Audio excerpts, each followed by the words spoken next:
আপনারা জানেন আমরা world bank, IMF, ADB, OPEC এবং বিভিন্ন আন্তর্জাতিক সংস্থা থেকে আমরা লোন এবং গ্র্যান্ট পাচ্ছি এবং উন্নয়নমূলক কাজে আবার কিছু বাজেট সাপোর্টের জন্য।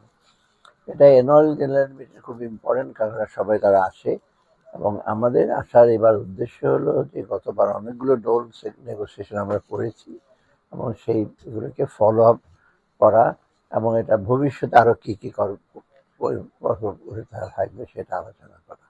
এই প্রেক্ষিতে অলরেডি আমরা ওয়ার্ল্ড ব্যাংক, IMF, তারপরে সাথে আলোচনা করেছি, ADBর সাথে আলোচনা হয়েছে, ADB ভাইস প্রেসিডেন্টের সাথে আমরা করেছি, আর আরো কিছু কয়েকটা মিটিং আছে। আর তাছাড়াও আমি কমনওয়েলথ ফাইন্যান্স মিনিস্টার্সের মিটিংয়ে জয়েন করেছি, সেখানে কিছু বক্তব্য রেখেছি। সেখানে বিশেষ করে আমি আমাদের চিফ অ্যাডভাইজার 3 জিরোসটা বলেছি যে এখানে কমনওয়েলথে যে জিরো পভার্টি, জিরো আনএমপ্লয়মেন্ট এবং জিরো কার্বন এমিশন ছাড়া যে বাংলাদেশ একটা ভালনারেবল একটা স্টেট, সব দিক দিয়ে এক্সটার্নাল চ্যালেঞ্জও আছে, ইন্টারনাল চ্যালেঞ্জ। সেগুলো সবচেয়ে বেশি আমি সবচেয়ে জোর দিয়েছি সবগুলো কথাতেই যে গত বছর আমরা যে অবস্থানে ছিলাম বা তারা যে অবস্থানে দেখেছিল তার চেয়ে আমরা অনেক ভালো পর্যায়ে চলে আসছে, মানে সন্তোষজনক পর্যায়ে সামনে এগিয়ে নেওয়ার জন্য।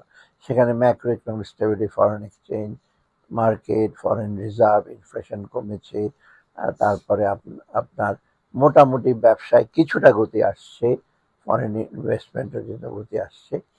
আরেকটা জিনিস আমরা কত রিফর্ম যে করছি সেগুলো তাদেরকে অবহিত করি, বিশেষ করে রেভিনিউ সেক্টর এবং ব্যাংকিং সেক্টর রিফর্ম, সেটা নিয়ে বিস্তর আলোচনা হয়েছে এবং কি কি আরো করা দরকার সেই বিষয়ে একটু আলোচনা হয়েছে। কারণ এই রিফর্মটা তো শেষ না এবং রিফর্মটা সম্পূর্ণ হয়ে যায় না, একটু সময় লাগবে এবং পরবর্তী সরকারের জন্য কি কি চ্যালেঞ্জ আছে সেগুলো নিয়ে আলোচনা।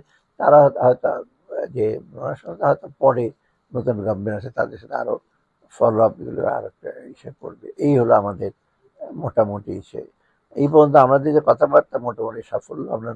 আর নতুন কয়েকটা জিনিস ওয়ার্ল্ড ব্যাংকের 2টা ইসে সই হবে, সেটা অলরেডি নেগোসিয়েট করা আছে। তো এইটাই একটা, এটা মোটামুটি হলো আর এই পর্যন্ত আমাদের অ্যাচিভমেন্ট। আমরা যেখানে US চেম্বার্স কমার্স হিসেবে US এর সমস্ত মেজর ব্যবসায়ীরা শিল্পদের ওখানে ছিল।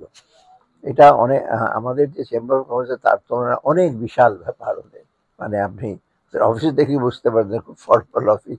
এবং সেখানে এটা আমার থার্ড টাইম এবং সেখানেও প্রথমেই ওদেরকে আমরা বলেছি গতবার যখন আসছিলাম তখন তোমরা কি দেখেছো আবার আমরা কি করেছি এবার কি, তখন তারা সবাই এক বাক্যে বলেছে আমাদের অনেক ইমপ্রুভমেন্ট। ইনফ্যাক্ট তারা বলেছে এই যে US এর প্রাইভেট সেক্টর যে সে যে মনোভাব অনেক বেটার এখন। প্রথমত যেটা তাদের অনেকগুলো পেন্ডিং এসেছিল গতবার, এইবার এগুলো আর রেজ করে নাই, কারণ শেভরনের পেমেন্ট ছিল, মেট লাইফের পেমেন্ট ছিল, এক্সেলারেট এনার্জির পেমেন্ট ছিল, ওরা সবগুলো দিয়ে দিয়েছি। তো ওরা বললো যে it is a very good gesture. এই জন্য কিন্তু ওরা ওরা বেশি উৎসাহিত যে তোমরা যেগুলো দিয়েছো পেন্ডিং ইস্যুসগুলো এখন নাই। কারণ আমাদের সাথে যেটা রিফর্ম যখন আমরা বলেছি রিফর্মটা আমরা তো প্রথমত প্রমাণ যে আমরা তোমার অব্লিগেশন সব বিষয় করে দিয়েছি। সেকেন্ড, আমরা ট্যাক্সটাকে আর একটু একটু রেশনালাইজ করতে চেষ্টা করছি, পুরোটা তখন এখনো হয়নি।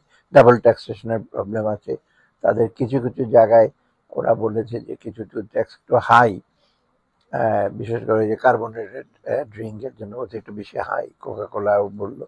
আমরা যে এখন তার নতুন করে ইস্যু করবো না, আমরা এগুলো দেখবো। আমরা চেষ্টা করবো এখন থেকে যেটা যে ভ্যাট এটা একটু ইউনিফর্ম করতে চেষ্টা করবো যতটুকু সম্ভব। খুব, হ্যাঁ, সিঙ্গেল ভ্যাট ওটা বলছে, আমরা সেই দিকে যাব যাতে কেউ কমপ্লেন না করে। আর যেমন বিশেষ করে আরেকটা জিনিস ওরা বলছে, মানে ট্যাক্স যখন ওরা দেয় ওটার রিফান্ডটা অ্যাডজাস্টমেন্ট করে, রিফান্ডটা আমাদের দেশে একটু ডিফিকাল্ট, ওটা আমরা বলেছি ওটা বেশি দৃষ্টি দেবো। আর এখন পর্যন্ত NBR কেন সিম্পলিফাই করেছি, 2 ভাগ করেছি, ওরা দে অ্যাপ্রিসিয়েট যে আসলে, কারণ ওই পলিসি এবং ইমপ্লিমেন্টেশন বা বাস্তবায়নটা যদি আলাদা হয় তখন আমাদের ব্যবসায়ীদের জন্য সুবিধা হয়, তখন পলিসি মেকারের কাছে আমরা অ্যাপিল করতে পারি গিয়ে, কারণ কোনো রকম বায়াস যারা ইমপ্লিমেন্ট করে তারা শুধু ইমপ্লিমেন্ট করবে।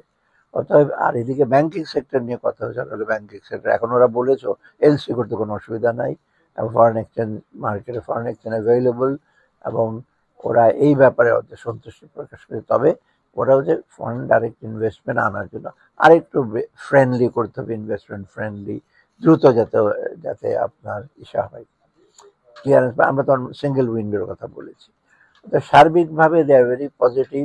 এখন ওরা বলছে যে Bangladesh as a country, in fact একজন বললেই ওরা যে ভেরি ফাস্টেস্ট গ্রোয়িং কান্ট্রি, এবং একটা মিডল ইনকাম, মিডল ক্লাসের একটা বড় একটা বিরাট মার্কেট আছে, ওটাই কিন্তু ওদের সবচেয়ে অ্যাট্রাকশন।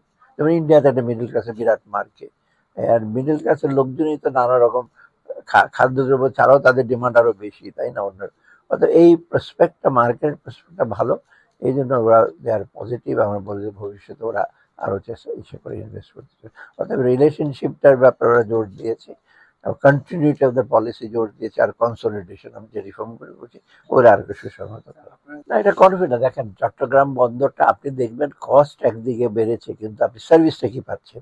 আপনি কস্ট কম কিন্তু সময় বেশি লাগছে, যা জট হচ্ছে, ড্যামারেজ দিচ্ছেন, ওটা তো খারাপ।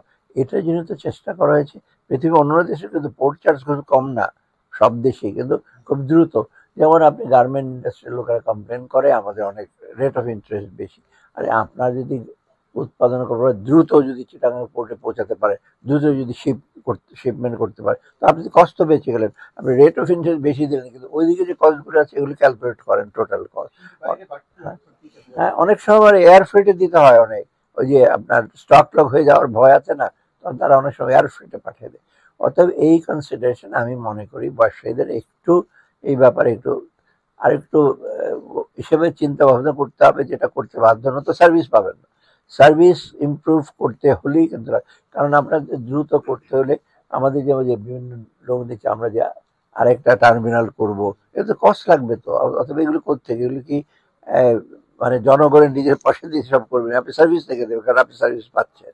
হেলথ এডুকেশনের কথা বাদ দিলাম, সেখানে না হয় আপনি পুরোপুরি সার্ভিসটা আমরা কস্ট প্রাইস নিতে পারবো না। অতএব ব্যবসায়ীদের এই সমস্ত বলে ব্যবসায়ীরা, তো ওদেরকে আস্তে আস্তে সহায়তা